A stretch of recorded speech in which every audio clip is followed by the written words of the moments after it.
अरे अम्मा जी, ऐसे हड़बड़ाती हुई कहाँ जा रही हो? किसी से टकरा गई तो गिरा जाओगी, चोट लग जाएगी। अरे सुनीता बहू, देख नहीं रही हो? बाहर पोता बहू की गाड़ी आ गई है। मेरा पोता बहू को लेकर आया है, उससे ही मिलने जा रही हूँ। हाँ अम्मा, पर पोता बहू अभी घर के अंदर भी आएगी, तब देख लेना। इतनी जल्दी क्या है मिलने की? अरे सुनीता बहू, तुम क्या जानो कि पोता बहू क्या होती है? ऐसे ही लोग नहीं कहते हैं कि मूल से ब्याज प्यारा होता है। इतनी खुशी तो मुझे तब भी नहीं हुई थी जब तुम ब्याह कर इस घर में आई थी, जितनी खुशी मुझे अपनी पोता बहू के आने की हो रही है। जब तुम्हारे पोता बहू आएगी तब तुम्हें समझ में आएगा कि पोता बहू के आने की खुशी क्या होती है। सही कह रही हैं अम्मा जी।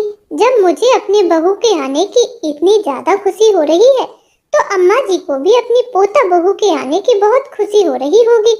चलो अब मैं ये पूजा की थाली बाहर दरवाजे पे लेकर जाती हूँ। पोता बहू आई है तो उसकी आरती उतारकर पूरे सत्कार के साथ घर के अंदर प्रवेश कराऊंगी। लाओ बहू, आज मैं अपनी पोता बहू की आरती उतारूंगी। तुमने तो अपनी बहू की आरती शादी में उतार ली थी, अब बहू विदा होकर आई है तो विदा में आरती मैं ही उतारूंगी। ठीक है अम्मा जी, आप अपनी पोता बहू की आरती उतार लीजिए, क्या फर्क पड़ता है। ये लो थाली। मेरे पोता बहू कितने अच्छे लग रहे हैं, आरती तो मैंने उतार ली है। अरे ढोल वालों, तुम खड़े खड़े मुझे क्या ताक रही हो? जरा ढोल तो बजाओ, आज मेरी पोता बहू आई है, आज मैं नाच के दिखाऊंगी। अरे अम्मा जी रहने दीजिए, इतनी उम्र पर नाचोगी तो कमर में लचक आ जाएगी और वैसे भी आपके घुटनों में दर्द रहता है। हाँ जी अम्मा जी, अभी ढोल बजाता हूँ। अरे ना ढोल वाले भैया, ढोल मत बजाओ। अम्मा जी खुशी खुशी में नाच तो लेंगी, फिर उनके घुटनों में दर्द होगा। शादी ब्याह का घर है, मेरे ही काम बढ़ जाएंगे। क्यों बहू, तुम्हारे काम क्यों बढ़ जाएंगे? मेरी बहुरिया आ गई है ना, मेरी पोता बहू, अब वो मेरी सेवा करेगी। अरे ढोल वाले भैया बजा दो ढोल, अम्मा बिना नाचे नहीं मानेंगी। अम्मा जी अब बहुरिया को घर के अंदर भी आने दो, कब से दरवाजे पे ही खड़ी है वो। हाँ हाँ पोता बहू, आ जाओ, तुम्हारा हमारे घर में स्वागत है। ये सुबह सुबह से खटर पटर की आवाज कहाँ आ रही है? उठकर देखना पड़ेगा। ये आवाज तो रसोई से आ रही है, लेकिन अभी तो सुबह के 6 ही बजे हैं। इतनी जल्दी रसोई में कौन आ गया? जबकि रसोई में तो सबसे पहले मैं ही जाती हूँ। पूरा घर सोता रहता है और मैं अपने काम संभालने लगती हूँ, लेकिन आज कौन है जो रसोई में काम करने लगा है? कहीं ऐसा तो नहीं है कि नई बहू रसोई में हो? नहीं नहीं, नई बहू अभी रसोई में नहीं जाएगी। अभी तो रसोई का पूजन भी नहीं हुआ है।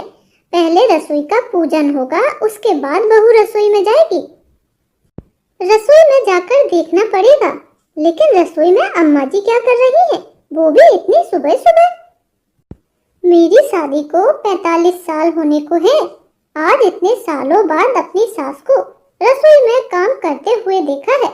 मुझे तो याद ही नहीं है कि जब से मेरी शादी हुई हो और मेरी रसोई का पूजन हुआ हो, उसके बाद मेरी सास ने कभी रसोई में कदम रखा हो। पूरी रसोई की जिम्मेदारियां और घर की जिम्मेदारियां मेरे ऊपर ही आ गई थी।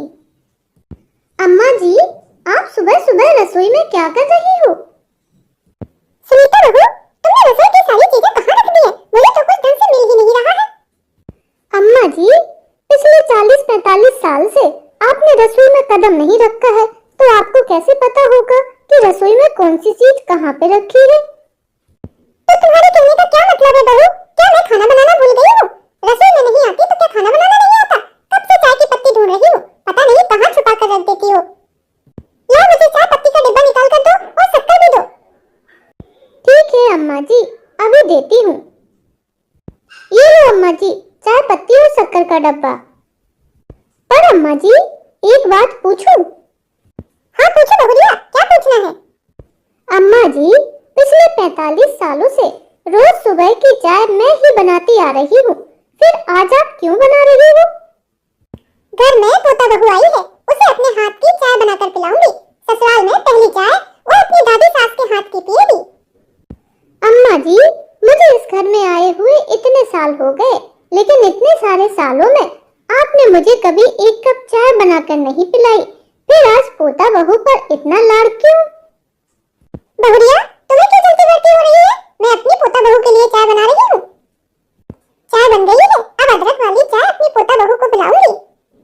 हटो बहुरिया, मैं पोता बहू के लिए अपने हाथ की चाय लेकर जा रही हूँ। कल तक अम्मा जी से ठीक से चला भी नहीं जाता था। कितने सालों से घुटनों में दर्द था, आज वह दर्द अचानक से गायब कैसे हो गया? हो सकता है अपनी पोता बहू के आने की खुशी में घुटनों का दर्द गायब हो गया हो। तो क्या बहू के आने की खुशी बिल्कुल नहीं होती है, सिर्फ पोता बहू के आने की खुशी होती है?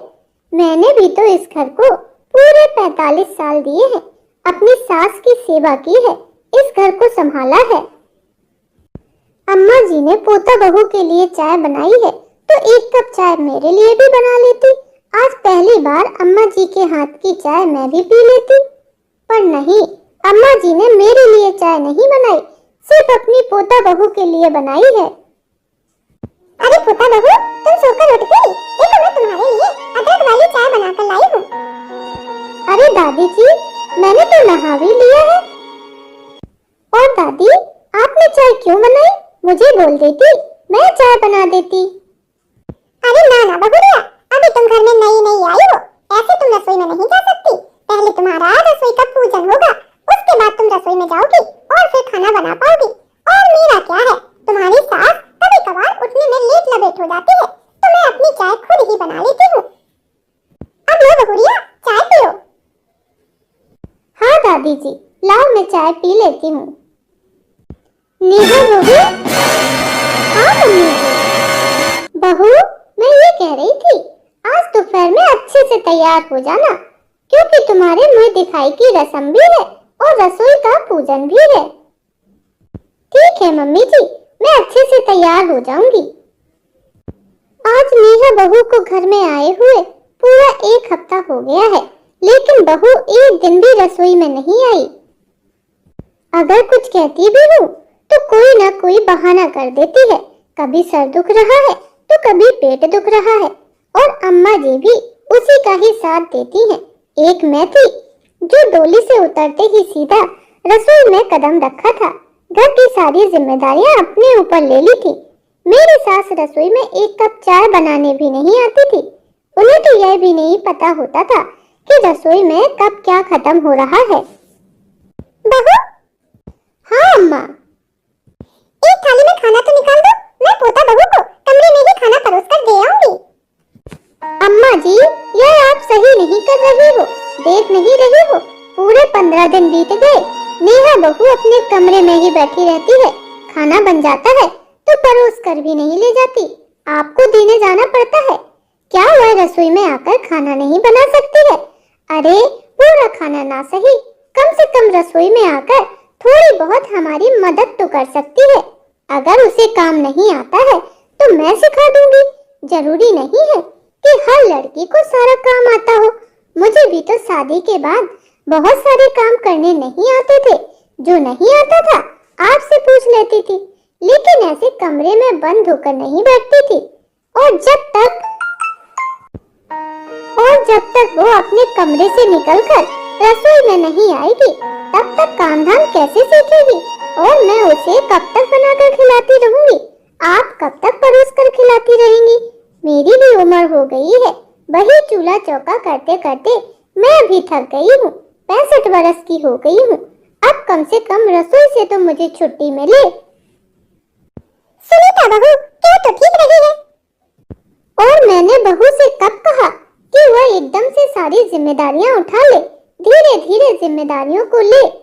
कमरे में बैठने से काम नहीं चलता है, और आप उसके सारे काम हाथों पर करके उसे सर पर चढ़ा रही हो। यह ठीक नहीं कर रही हो अम्मा जी। आगे जाकर आपके साथ साथ मुझे भी परेशानी होगी। मैं तो बस इतना ही कहना चाहती थी। मेरी सुनीता बहू कुछ गलत भी तो नहीं कह रही है। शायद पोता बहू के मोह में मैं ज्यादा ही अंधी हो गई थी, लेकिन अगर मैंने परिस्थितियों को बिगाड़ा है तो ठीक भी करूंगी। खाना परोसकर नेहा को कमरे में ले जाती हूँ, उधर ही उससे बात करूंगी। नेहा बहू, मैं तुम्हारे लिए खाना लेकर आई हूँ। ठीक है मम्मी जी, अब मैं फोन रखती हूँ। दादी जी मेरे कमरे में खाना परोस कर ले आई हैं, अब अब मैं आपसे बाद में बात करूंगी। यही अच्छा मौका है, नेहा बहू से बात कर लेती हूँ। दादी जी, ऐसा क्यों लग रहा है कि आप मुझसे कुछ कहना चाहती हो? बहू, तुम्हें इस घर में आए 15 से 20 दिन होने को हैं। कल ऐसा करना, सुबह जल्दी उठ जाना। इतने दिन हो गए, एक भी दिन मैंने तुम्हारे हाथ की चाय नहीं पी। अब कम से कम अपने हाथ की चाय तो पिला दो। मेरा भी बुढ़ापा है, पता नहीं कब भगवान के पास चली जाऊं, तो पोता बहू के थोड़े से सुख ले लो। तुम भी कमरे में बंद रहती हो तो घुटन होती होगी, थोड़ा कमरे से बाहर निकला करो, अच्छा लगेगा। ठीक है दादी जी, कल मैं सुबह उठकर सबके लिए चाय बना दूंगी। ठीक है बहू, अब मैं चलती हूँ। अब मुझे सुबह सुबह उठकर इन सबके लिए चाय बनानी पड़ेगी।